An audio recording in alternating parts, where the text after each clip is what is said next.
Hello friends, टमाटर की उन्नत सफल वैज्ञानिक खेती में आपका मोस्ट वेलकम है। और आज की इस वीडियो पर हम टमाटर की उन्नत खेती की A to Z जानकारी हम आपके साथ शेयर करने वाले हैं। जैसे उन्नत किस्में, टमाटर की बंधाई किस प्रकार की जाती है एवं प्लांटेशन करने की सही विधि, सही मेथड कौन सी है जिससे हमारे टमाटर के पौधे प्लांटेशन करने के बाद सूखे ना, एवं शाखाओं वाले टमाटर की खेती किस प्रकार की जाती है और टमाटर पर सबसे गंभीर जो समस्या आती है जैसे लेट ब्लाइट है, अर्ली ब्लाइट है और टमाटर पर जो बर्निंग की समस्या आती है, क्रैकिंग की समस्या आती है, इससे कैसे आप छुटकारा पा सकते हैं और साथ ही टमाटर की फसल पर ज़्यादा से ज़्यादा उत्पादन, प्रोडक्शन और जो फंगस जनित बीमारी होती हैं, कीट जनित रोग होते हैं, उनको आप समय से पहले कैसे कंट्रोल रोकथाम कर सकते हैं। तो खाद का शेड्यूल बताने वाले हैं, स्प्रे शेड्यूल बताने वाले हैं और एक एक कीट का मैनेजमेंट प्रबंधन बताने वाले हैं। तो इस वीडियो को आपको अंत तक जरूर देखना है और साथ ही प्रति एकड़ खर्च, मुनाफा और यदि आप 1 एकड़ पर टमाटर की खेती करते हैं तो कितनी लागत आने वाली है, और साथ ही हम छोटे छोटे टॉपिक को भी कवर करने वाले हैं जैसे उन्नत समय, टेम्परेचर, खेत तैयार, ड्रिप इरिगेशन एवं मल्चिंग पेपर के साथ साथ नर्सरी तैयार करने की सरल आसान विधि कौन सी है। तो नमस्कार दोस्तों, मैं हूं आपका होस्ट एंड दोस्त दशरथ कुमार और भाई आप देख रहे हैं एडवांस एग्रीकल्चर यूट्यूब चैनल।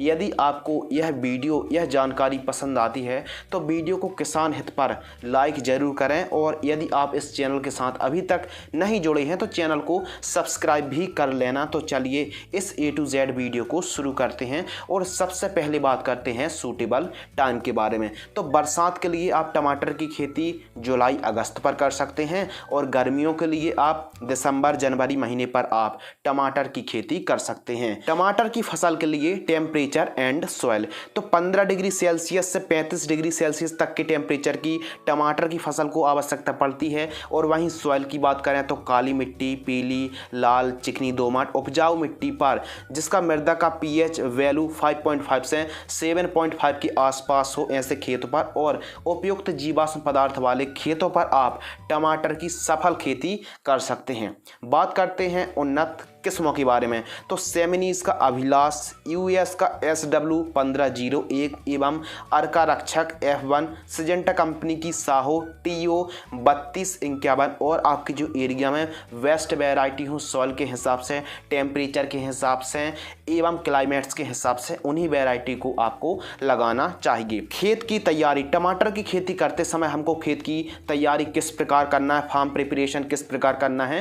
तो गहराई में चलने वाले हाल यानी प्लाउ से खेत की पहली आपको जुताई कराना है एवं महीना 15 दिन की तेज धूप आप ज़रूर लगवाएं। इससे क्या होगा कि जो जैसे मोथा घास है इसकी गांठें सूख जाती हैं और मिट्टी पर वायु संचारण बढ़ जाता है जिससे उपज उत्पादन बढ़ता है। इसके अलावा आपको कल्टीवेटर चलवाना है पाटा लगवाकर और अंतिम जुताई में मिट्टी को आपको भुरभुरी कराना है रोटोवेटर से या फिर आप हैरो की मदद से मिट्टी को भुरभुरी करा सकते हैं। अगले टॉपिक के बारे में बात करते हैं बेड तैयार। तो बेड जब हम तैयार कर रहे हैं तो सबसे बड़ा सवाल रहता है कि बेड से बेड की दूरी, बेड की चौड़ाई, बेड की ऊंचाई कितनी रखें। तो बेड से बेड की जो दूरी है 2.5 फीट आप रख सकते हैं। बेड की चौड़ाई आप 2.5 से 3 फीट रख सकते हैं और बेड की ऊंचाई आप 1 फीट रख सकते हैं। बेड मेकर से कुछ इस प्रकार बेड तैयार कराना है, इसे हम बेड मेकर या फिर बेड राइजर के नाम से भी जानते हैं।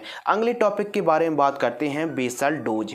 तो टमाटर की खेती करते समय जो बेसल डोज है काफ़ी इम्पोर्टेंट है, महत्वपूर्ण है, तो कृपया ध्यान से सुनिए। गोबर की खाद 4 trolley, DAP di ammonium phosphate 50 kilogram, single super phosphate खाद जो फर्टिलाइजर्स आती है पाउडर फॉर्म वाली 50 किलोग्राम और MOP muriate of potash 35 kilogram, इन सभी को मिक्स करके ठीक तरीके से बेड के ऊपर दीजिए एवं सेकंड टाइम बेड मेकर से मिट्टी को आप वापस से चढ़वा दीजिए। लीजिए आपकी बेड एकदम पूरी तरह तैयार हो गई। टपक सिंचाई एंड मल्चिंग पेपर, तो हमको टमाटर की फसल पर कितने mm की ड्रिप लगानी चाहिए, कितने माइक्रोन का मल्चिंग पेपर लगाना चाहिए। तो कृपया ध्यान दीजिए, ड्रिप एरीगेशन आपको 16 mm इन लाइन्स वाली लगानी है इसके अलावा मल्चिंग पेपर आप 25 माइक्रोन का मल्चिंग पेपर आप लगा सकते हैं।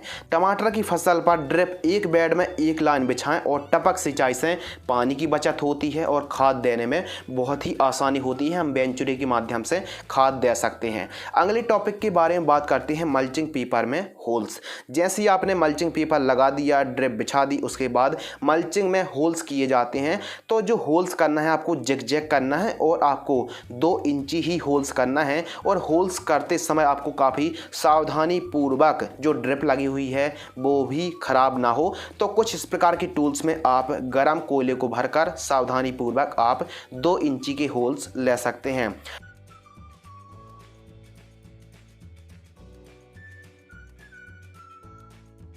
अगले टॉपिक के बारे में बात करते हैं प्लांटेशन एवं प्लांट टू प्लांट डिस्टेंस। तो पौधे से पौधे की दूरी हमको, यदि आप जिगजैग प्लांटेशन कर रहे हैं तो 1.5 फीट के आसपास आप पौधे से पौधे की दूरी रख सकते हैं। वैसे टमाटर की प्लांटेशन पौधरोपाई सिंगल लाइन पर भी पौधरोपाई की जाती है और डबल लाइन पर भी आप प्लांटेशन कर सकते हैं।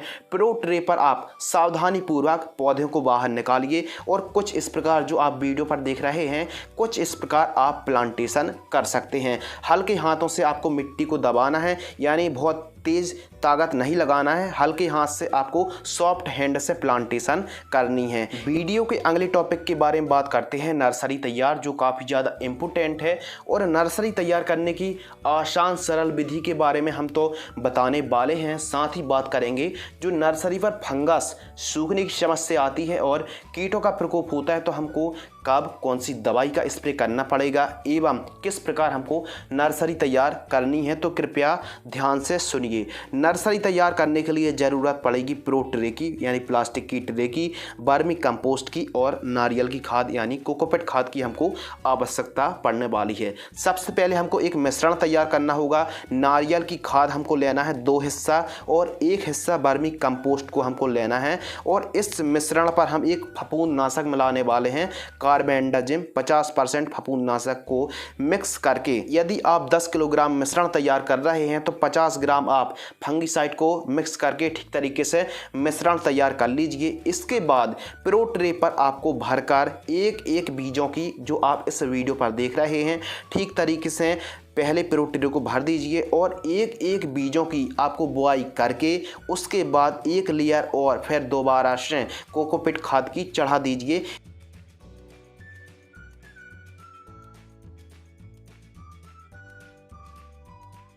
कुछ इस प्रकार 4 दिनों तक मल्चिंग पेपर पर पूरी की पूरी ट्रे को कवर करके कुछ इस प्रकार आपको रख देना है। इससे क्या होगा, एकदम गर्माहट जनरेट होगी एवं अंकुरण जल्द से जल्द हो जाएगा। 3 से 4 दिन बाद आप वापस से जो आपने तंबू खींचा है या फिर जो ग्रीन नेट खींचकर आप ट्रे को बाहर कर दीजिए और समय समय पर सिंचाई सुबह शाम करते रहिए। आवश्यकता अनुसार आपको सिंचाई करना है। और जो प्रो ट्रे हैं किसी भी एग्रीकल्चर फर्टिलाइजर शॉप में बड़े ही आसानी से उपलब्ध हो जाएगी। नारियल की खाद भी बड़े ही आसानी से आप खरीद सकते हैं फर्टिलाइजर शॉप से।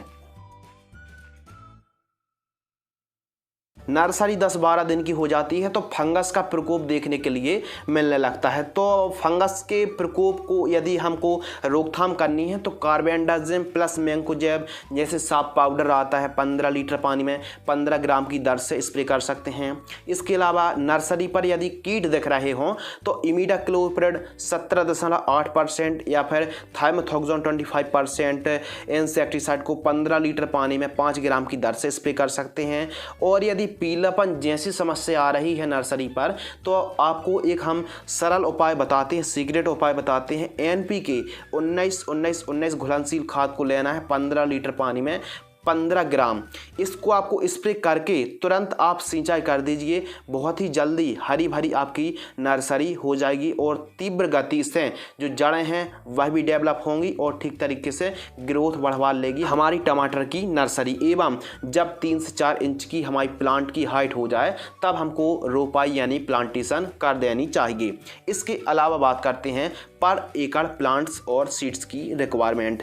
तो यदि हम सिंगल लाइन पर प्लांटेशन कर रहे रहे हैं तो 8000 पौधे की आवश्यकता पड़ने वाली है। और यदि आप जिग-जैग यानी डबल लाइन पर प्लांटेशन कर रहे हैं एक बेड पर तो लगभग आपको 15000 से 16000 पौधे की आवश्यकता पड़ने वाली है 1 एकड़ पर। तो आप जिग-जैग प्लांटेशन करें, और जिग-जैग यदि आप प्लांटेशन करते हैं तो 1 एकड़ पर 15000 से 16000 पौधे की आवश्यकता पड़ने वाली है। और पर एकड़ सीड्स रिक्वायरमेंट की बात करें तो 1 एकड़ पर हमको नर्सरी तैयार करने के लिए 80 से लेके 100 ग्राम के आसपास प्रति एकड़ की दर से हाइब्रिड सीड्स की आवश्यकता पड़ती है। टमाटर की फसल पर ड्रेंचिंग शेड्यूल। अब ड्रेंचिंग करना क्या ज़रूरत है टमाटर की फसल पर या नहीं? यदि आप मल्चिंग ड्रिप पर खेती कर रहे हैं, वैज्ञानिक तरीके से टमाटर की खेती कर रहे हैं, तो जैसे ही आप प्लांटेशन करते हैं तो जो हमारा पौधा है तुरंत जड़ें मिट्टी को पकड़ लें, तुरंत बढ़वार पकड़ ले हमारा पौधा, और जल्द से जल्द चाल पकड़े, बढ़वार पकड़े, तो उसके लिए आपको प्लांट ड्रेंचिंग करना कंपलसरी हो जाता है। तो सस्ते से सस्ती अच्छी ड्रेंचिंग हम आपको शेड्यूल बताने वाले हैं जो आपको कम से कम लागत पर बढ़िया रिजल्ट भी प्राप्त हो जाए और ज़्यादा पैसे भी खर्च ना हो। तो हम 3 ड्रेंचिंग बताने वाले हैं। फर्स्ट ड्रेंचिंग पौध रोपाई यानी TP से, ट्रांसप्लांट से टमाटर की फसल 2 से तीसरे दिन की होती है तो हमको ह्यूमिक एसिड 500 ग्राम, कार्बेंडाजिम 50% 500 ग्राम 400 लीटर पानी में घोल करके आपको प्रति एकड़ की दर से जड़ों के पास ड्रेंचिंग करना है। सेकंड ड्रेंचिंग, तो जब हमारी टमाटर की फसल TP यानी ट्रांसप्लांट से लगभग 6 से 7 दिन की होती है तो हमको वाटर सेल्युबल फर्टिलाइजर्स 19-19-19 500 ग्राम लेना है, और UPL कंपनी की साफ फफूंदनाशक 400 ग्राम लेना है। इन दोनों को मिक्स करके प्रति एकड़ की दर से 400 लीटर पानी में घोल करके जड़ों के पास आपको ड्रेंचिंग करना है। तीसरी ड्रेंचिंग यानी थर्ड ड्रेंचिंग, तो जब हमारी टमाटर की फसल पौध रोपाई से 10 से 12 दिन की होती है तो हमको लिक्विड ट्राइकोडर्मा 500 ml, एक फंगस है लिक्विड ट्राइकोडर्मा 500 ml, और 2 kg गन्ने का गुड़ लेकर 400 लीटर पानी में घोल करके हमको जड़ों के पास ड्रेंचिंग करना है। इसको स्प्रे नहीं करना है, इसको आपको जड़ों के पास पंप का नोजल खोलकर या फिर किसी प्लास्टिक की गिलास पर या फिर आप किसी भी डिब्बे पर 50 से 100 ml की दर से प्रति पौधे की दर से यदि आप ड्रेंचिंग करते हैं तो जैसे ही आपने प्लांटेशन किया है उसके बाद पौधे सूखेंगे भी नहीं, ठीक तरीके से चाल पकड़ेगी और हमारी जो फसल है ठीक तरीके से जोरदार ग्रोथ और वेजिटेटिव बढ़वार देखने के लिए मिलेगी। अगले टॉपिक के ऊपर बात करते हैं सिंचाई यानी एरिगेशन सिस्टम के बारे में। तो जो सिंचाई है यह हमारी मिट्टी पर यानी सॉइल पर निर्भर करती है कि हमारी जो मिट्टी है वाटर होल्डिंग कैपेसिटी कैसी है, यानी पानी सोखने की क्षमता कितनी है, हल्की मिट्टी है, भारी मिट्टी है, चिकनी दोमट है। तो मिट्टी के हिसाब से ही हमको सिंचाई का जो मैनेजमेंट है इसको सुधार के रखना है। यदि हम बहुत ज़्यादा सिंचाई भी करते हैं तो अभी हमारी टमाटर की फसल को भी काफ़ी ज़्यादा नुकसान पहुंच सकता है। तो आप ड्रिप पर यदि खेती कर रहे हैं तो 1 से 1.5 घंटे आप रोजाना सिंचाई कर सकते हैं, ड्रिप से पानी छोड़ सकते हैं। शाखा वाले टमाटर की बंधाई, तो टमाटर की बंधाई करने से क्या फ़ायदे होते हैं अपेक्षाकृत यदि हम देखा जाए, जिन फार्म को यदि हम बंधाई नहीं करते हैं जिन पौधों की, तो उनकी तुलना पर जिन टमाटर के पौधों की बंधाई करते हैं उन पर ज़्यादा उत्पादन प्रोडक्शन देखने के लिए मिलता है, यानी अधिक प्रोडक्शन होता है। इसके अलावा फंगस जो समस्या आती है वह भी कम आती है और हार्वेस्टिंग करने में भी आसानी होती है और उत्पादन कई गुना ज़्यादा होता है। तो टमाटर की बंधाई किस प्रकार करनी है इस वीडियो पर आप बने रहिए, और यदि आपने इस वीडियो को लाइक नहीं किया है तो वीडियो पसंद आने पर वीडियो लाइक कर सकते हैं। इन वीडियो पर काफ़ी ज़्यादा मेहनत होती है, आपके लिए हम मेहनत करते हैं। तो टमाटर की बंधाई किस प्रकार करनी है इस टॉपिक पर हम बात करने वाले हैं। तो आवश्यक सामग्री हमको कौन कौन सी पड़ने वाली है कृपया ध्यान से सुनिए। 1400 से 1500 बांस के टुकड़े की आवश्यकता पड़ने वाली है जो मजबूत हो, और बांसों के टुकड़ों की जो लंबाई है लगभग 8 फीट होनी चाहिए, यानी 1400 से 1500 बांस के टुकड़े लगने वाले हैं। प्लास्टिक की रस्सी की आवश्यकता पड़ने वाली है और बंधाई के लिए सुतली की आवश्यकता पड़ने वाली है। टमाटर की फसल पर पूरी लाइफ साइकिल पर लगभग 5 से 7 टमाटर की बंधाई करना आवश्यक होता है। आपको बांस किस प्रकार गड़ाना है, 15-15 फीट के अंतराल पर आपको डबल लाइन पर बांस को गड़ा देना है, और टमाटर की पहली बंधाई ट्रांसप्लांट से जब हमारी टमाटर की फसल 15 से 20 दिन की होती है तो पहली हमको बंधाई करनी चाहिए। सबसे पहले बांस लगाएं कुछ इस प्रकार जो आप इस वीडियो पर देख रहे हैं। रस्सी आपको खींचनी है, उसके बाद 2.5 फीट ऊपर और उसके बाद जिग जैग आपको बंधाई करनी है सुतली की मदद से। बांधकर जो आप इस वीडियो पर देख रहे हैं प्लांट को बांधकर कुछ इस प्रकार आपको लपेटते हुए बंधाई करनी है।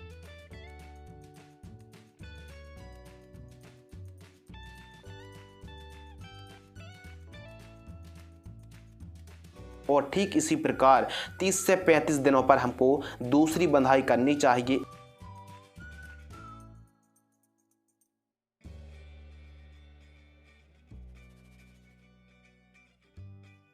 एवं टमाटर की फसल में जैसे जैसे बढ़वार होती जाए उसी प्रकार आपको टमाटर की निरंतर बंधाई करते रहना चाहिए। सुतली को कुछ इस प्रकार आप बड़ा बंडल मार्केट से ला सकते हैं और 2 से 2.5 फीट की लंबाई लेंथ रहित आपको सुतली काट लेनी है।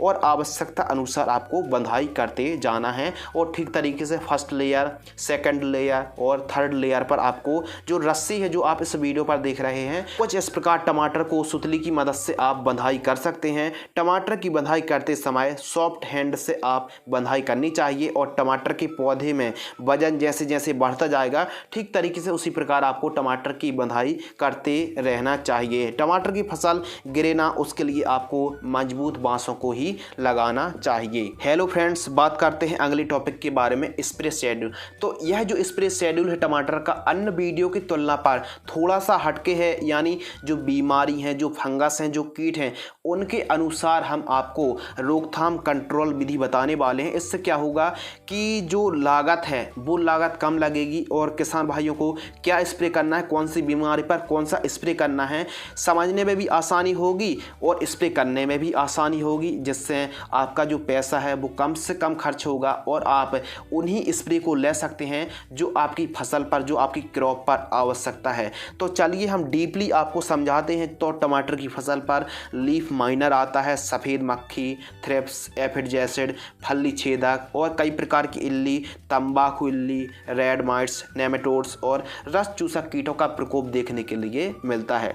तो सबसे पहले बात करते हैं, मान लीजिए टमाटर की फसल पर लीफ माइनर का प्रकोप है। तो लीफ माइनर के लिए आप एमामेक्टिन बेंजोएट 15 लीटर पानी में 8 ग्राम की दर से स्प्रे कर सकते हैं, या फिर आप ड्रिंचिंग कर सकते हैं, या फिर आप वोलियम फ्लेक्सी की ड्रिंचिंग कर सकते हैं। 200 लीटर पानी में 200 ml की दर से घोल करके आपको जड़ों के पास ड्रिंचिंग कर देंगे तो लीफ माइनर की समस्या से आप आसानी से छुटकारा पा सकते हैं। ये हो गई बात लीफ माइनर की। अब बात करते हैं सफ़ेद मक्खी यानी वाइट फ्लाई को आप कैसे रोक सकते हैं। यदि टमाटर की फसल पर इन केस वाइट फ्लाई दिखती है तो आप BASF कंपनी की सैफीना 15 लीटर पानी में 30 ml की दर से स्प्रे कर सकते हैं, या फिर आप एसिटामिप्रेड 20% SP इंसेक्टिसाइड 15 लीटर पानी में 8 ग्राम की दर से स्प्रे कर सकते हैं। यदि आपकी टमाटर की फसल पर थ्रिप्स, एफिड जैसिड का प्रकोप है तो आप इमीडाक्लोप्रिड 17.8% EC इंसेक्टिसाइड 15 लीटर पानी में 10 ml, या फिर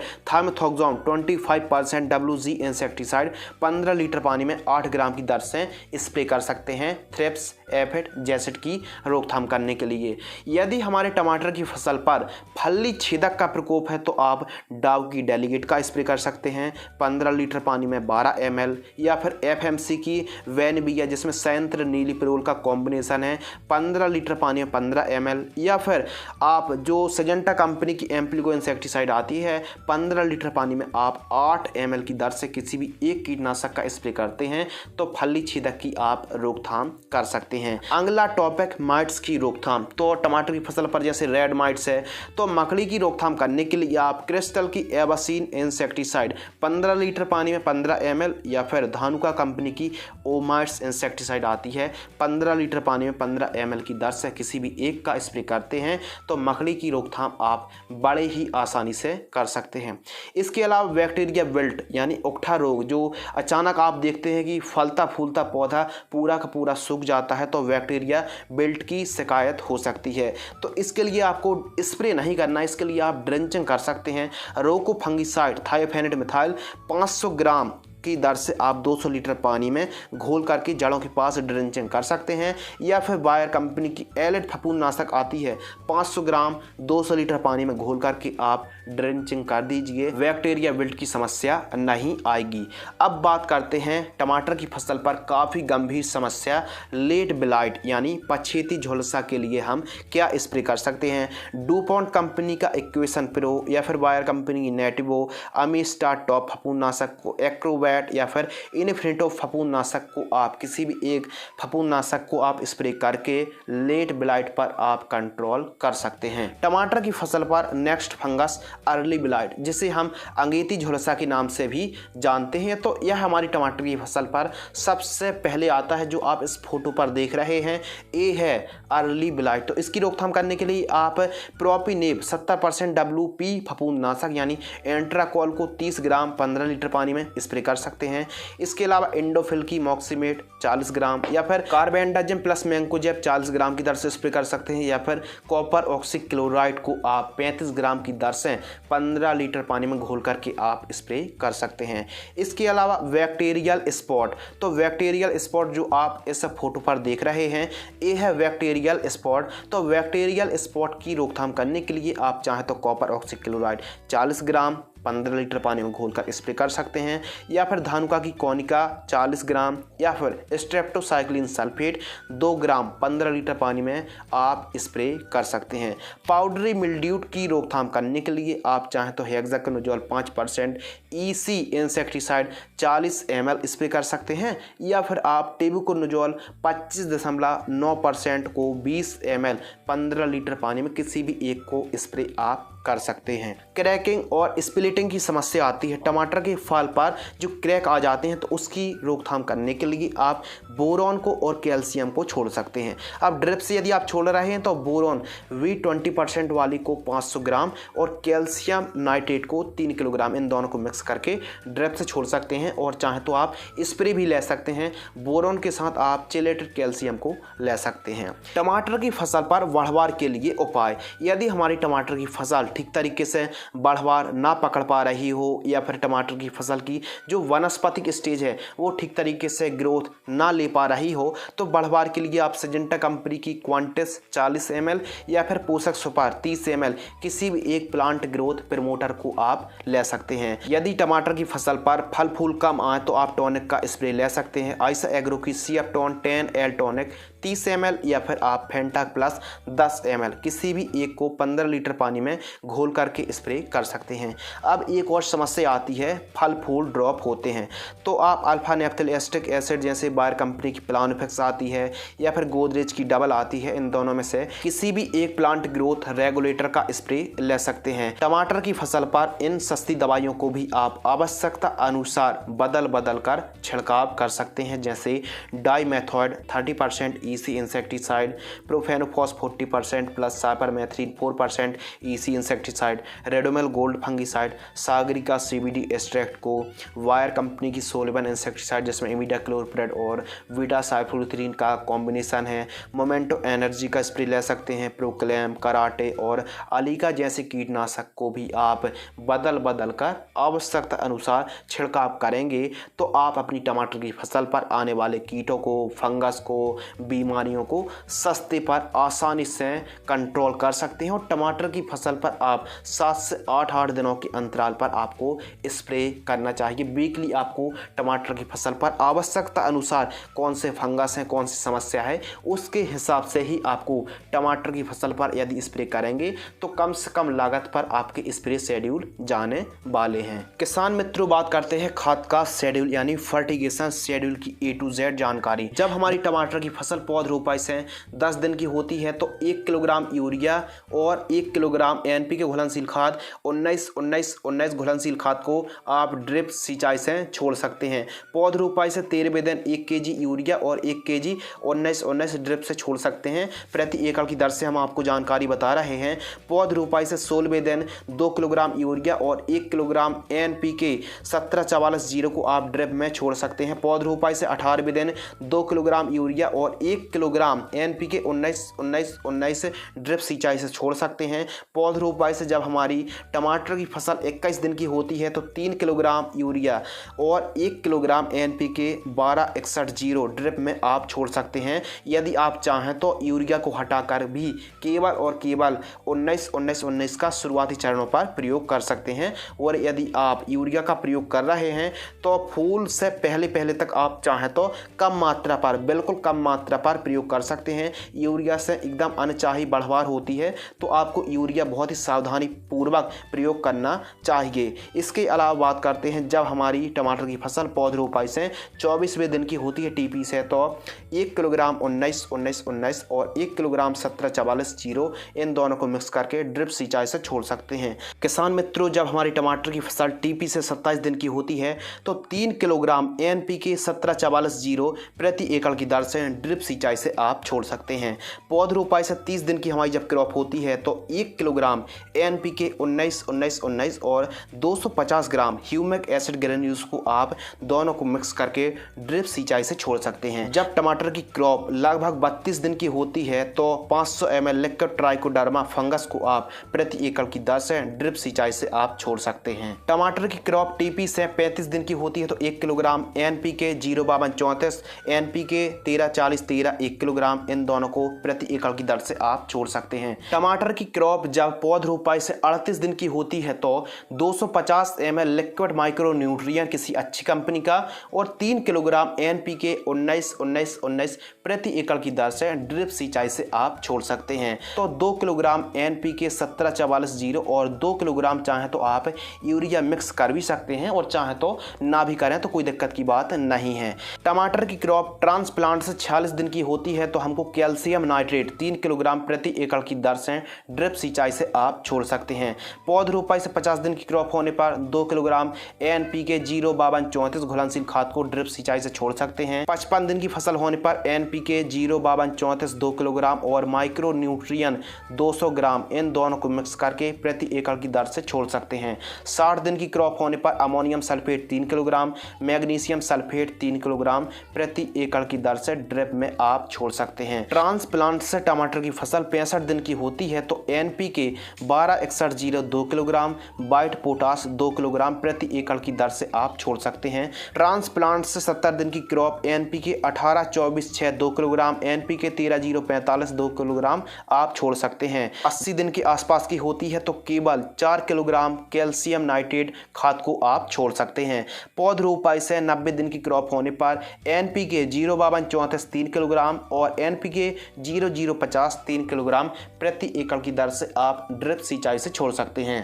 टमाटर की फसल 100 दिन के आसपास की होती है तो NPK 13-0-45 3 kilogram, micro nutrient 2 kilogram प्रति एकड़ की दर से ड्रिप सिंचाई से आप छोड़ सकते हैं। पौध रोपाई से 120 दिन की क्रॉप होने पर ammonium sulphate 3 kilogram, magnesium sulphate 3 kilogram प्रति एकड़ की दर से आप ड्रिप में छोड़ सकते हैं। 125 दिन की फसल पर ह्यूमिक एसिड 1 किलोग्राम, बोरॉन 250 ग्राम को ड्रिप से आप छोड़ सकते हैं। पौध रोपाई से 130 दिन की फसल होने पर सल्फर 90% वाली 2 किलोग्राम और अमोनियम सल्फेट 2 किलोग्राम ड्रिप से आप छोड़ सकते हैं। पौध रोपाई से 135 दिन की फसल होने पर केवल और केवल 3 किलोग्राम NPK घुलनशील खाद 0050 को आप छोड़ दीजिए। NPK 17-44-0 3 kilogram, white potash 3 kilogram दीजिए। 150 दिन की फसल होने पर लिक्विड ट्राइकोडर्मा केवल और केवल 250 ml प्रति एकड़ की दर से ड्रिप में छोड़ सकते हैं।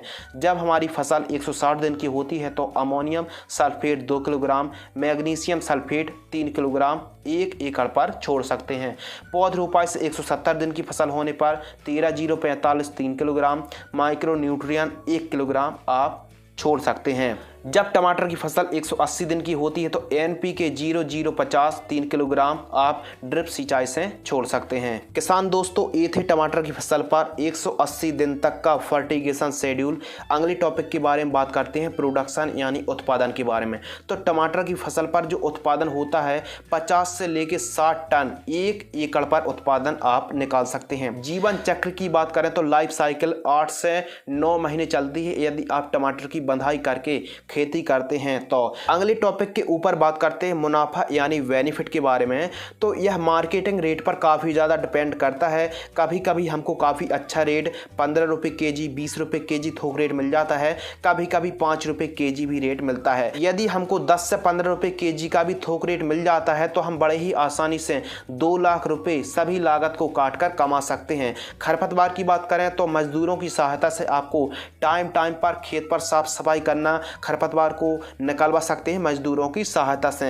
एवं लागत की बात करें तो 1 लाख रुपए से लेकर 1.5 लाख रुपए की लागत लगने वाली है। यदि आप प्रारंभिक साल कर रहे हैं, यदि आप फर्स्ट साल कर रहे हैं तो आपको ड्रिप का खर्च आने वाला है, फिल्टर का खर्च आने वाला है, और आपको यदि आप लगातार प्रॉपर खेती करते हैं तो आपको अनुभव भी काफ़ी ज़्यादा काम में आने वाला है। तो आपको जो ड्रिप का खर्च है वो काफ़ी ज़्यादा आने वाला है फर्स्ट साल, क्योंकि 30-40 हज़ार रुपये, 50 हज़ार रुपये आपको ड्रिप का खर्च आता है 1 एकड़ पर। यदि आप अच्छी कंपनी, अच्छी क्वालिटी की ड्रिप लगाते हैं 1 एकड़ पर तो लगभग 40-50 हज़ार रुपये के आसपास आपको 1 एकड़ ड्रिप का खर्च आने वाला है। तो कुछ इस प्रकार यदि आप टमाटर की खेती करते हैं तो यकीन मानिए आपको काफ़ी अच्छा लाभ होगा, काफ़ी आप अच्छा मुनाफा निकाल सकते हैं। तो आज की इस वीडियो पर हमने टमाटर की उन्नत खेती की A to Z जानकारी शेयर की, जिसमें एक एक टॉपिक को बड़े ही विस्तार के साथ क्लियर किया। आने वाली समस्याओं के समाधान के बारे में भी हमने जिक्र विस्तार से किया। तो इस प्रकार की यदि आप और भी